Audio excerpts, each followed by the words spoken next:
Chair calls Corey DeAngelo.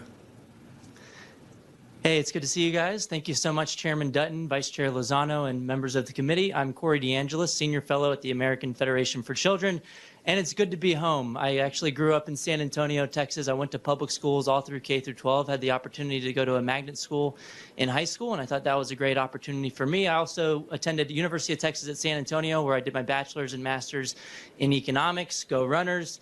And look, we're here to talk about parental involvement and empowerment in education.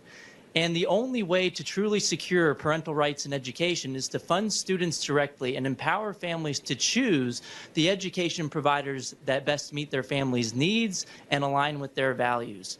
It's time for Texas to fund students, not systems. After all, education funding is supposed to be meant for educating children, not for propping up and protecting a particular institution. The funding belongs to the student, not the institution. We already do this with so many other things in Texas and in other states. For example, with higher education, we have the Pell Grant and the GI Bill for veterans, Pell Grant for low-income students. Texas has state-funded scholarships for higher education, which is public or taxpayer money that can be used at public or private, religious or non-religious universities. We do the same thing before kindergarten. Think about pre-K programs in the federal Head Start program, for example. That's public taxpayer dollars that can be used at religious or non-religious private providers of pre-K services. Families aren't forced to take that money to a residentially assigned government-run provider of pre-K services. So I'm arguing here with school choice to truly empower families and to have a zip code not determine your future is to fund the student directly and apply that same logic that we do in higher education and pre-K to the in-between years of K through 12 education. I can keep going on and on and on with examples where we do this in other industries. Think about food stamps. Do we tell low-income families that they must spend their food stamp dollars at a residentially assigned government-run provider of groceries? No, that would be absolutely ridiculous. Instead, the funding goes to the family, and they can take the money to H-E-B if they want, but they could also go to Walmart or Trader Joe's. The funding follows the decision of the family. We do the same thing with Medicaid. You can take your Medicaid dollars to private, religious, or non-religious providers of healthcare services. So let's do the same thing with K-12 education and fund people, not buildings. This is happening all across the country. If you haven't realized, 2021 was the year of school choice. This was a monumental year for funding students directly and empowering parents. 19 states expanded or enacted programs to fund students, not systems. And the polling is at an all-time high as well. School choice support is, there's been a sea change in shift. There was always high support among all demographics, whether that's Republican, Democrat, or independent. It shouldn't be a partisan issue.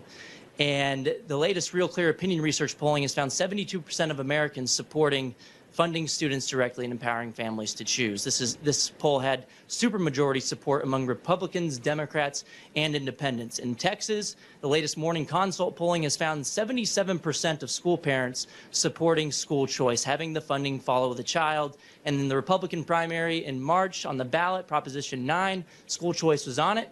88% of Republican primary voters in Texas supporting the funding following the child, whether it's a public school or a private school or a charter school option. This is popular among the populace. And look, the winning didn't stop in 2021. In 2022, a state nearby in Arizona, they just passed the most expansive education savings account program in the nation. Every single family, regardless of income, will be able to take their kids' education dollars to the education provider of their choosing. That could be a public school, a private school, a charter school, or a home-based education option. This is the way forward. The tides are turning, and families are figuring out that there isn't any good reason to fund a building when you can fund the student directly instead, just like we do with just about everything else. And we had a question earlier about accountability, but I really think there's only one true form of accountability. That's from the bottom up. Underperforming private schools shut down. Underperforming government-run schools get more money. We've seen the same thing decade after decade after decade, and in Texas, per pupil education expenditures have already increased by about 167% after adjusting for inflation since 1970. What about teacher salaries over the same period? They've only increased by about 11% in real terms. Where's all the money going? It's not going into the classroom. It's going towards administrative bloat and staffing surges. And the way to change that is to truly empower the parents and provide bottom-up accountability for a rising tide that lifts all boats. Nationwide, there's been 28 studies on the subject of what happens in the public schools in response to private school choice competition.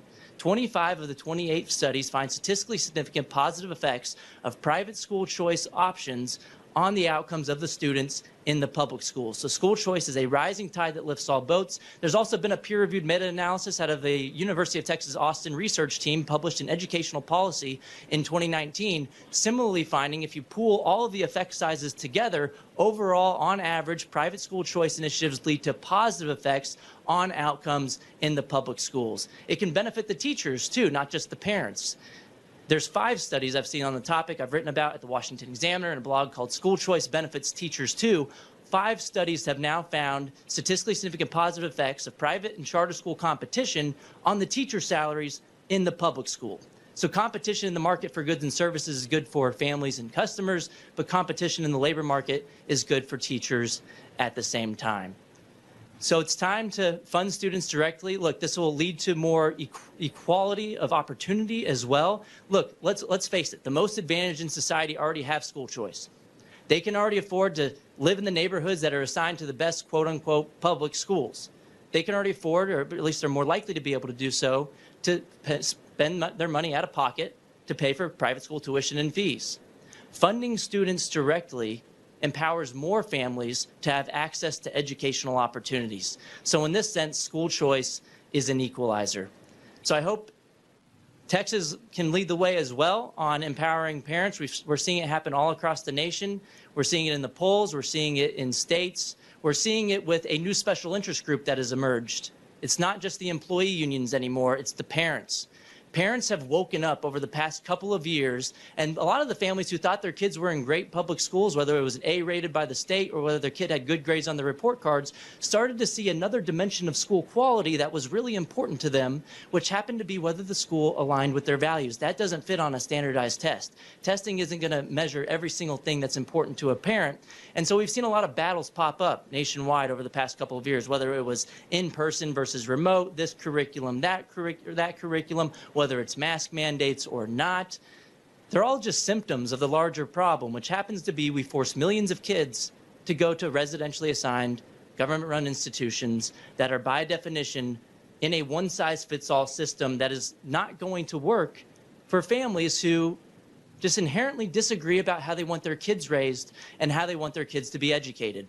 So funding students directly and empowering parents is the only way forward through freedom rather than force, because again, families disagree about what they want, and the only way out of this mess is to allow families to choose for their own kids so they're not controlling the education of other people's children.